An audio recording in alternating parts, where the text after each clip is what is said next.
ॐ तदंश्वंशौ वरणियो ज्योतिष्कुम्भस्य धीमहि कृतं भव्यं हि भावय।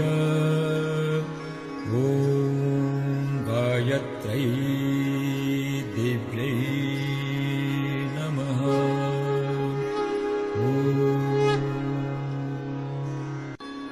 ॐ तदंश्वंशौ वरणियो ज्योतिष्कुम्भस्य धीमहि कृतं भव्यं हि भावय।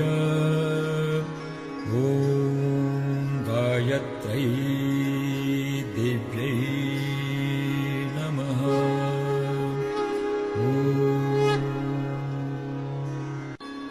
ॐ तदंश्वंशौ वरणियो ज्योतिष्कुम्भस्य धीमहि कृतं भव्यम्